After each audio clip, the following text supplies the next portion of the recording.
Homemade sandwich बनैबी जो sandwich घरे सब जिनस अवेलेबल किसी दरकार नहीं घरे ही जिनस बनैबा सैंडविच।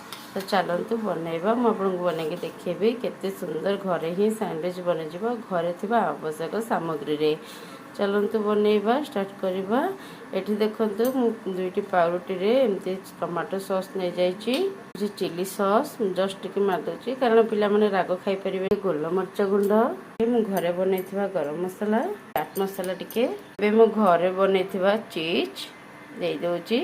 आपण माने कमेंट रे मते जणेबे मु भी चीज आपन को बनैकी देखेबी। तो भलो भाबरे चीज एठी दे देबा। एटा मोर होममेड चीज सेतरे काटिटा केते स्लाइस प्याज दे देबा एटा कवर कर देबा।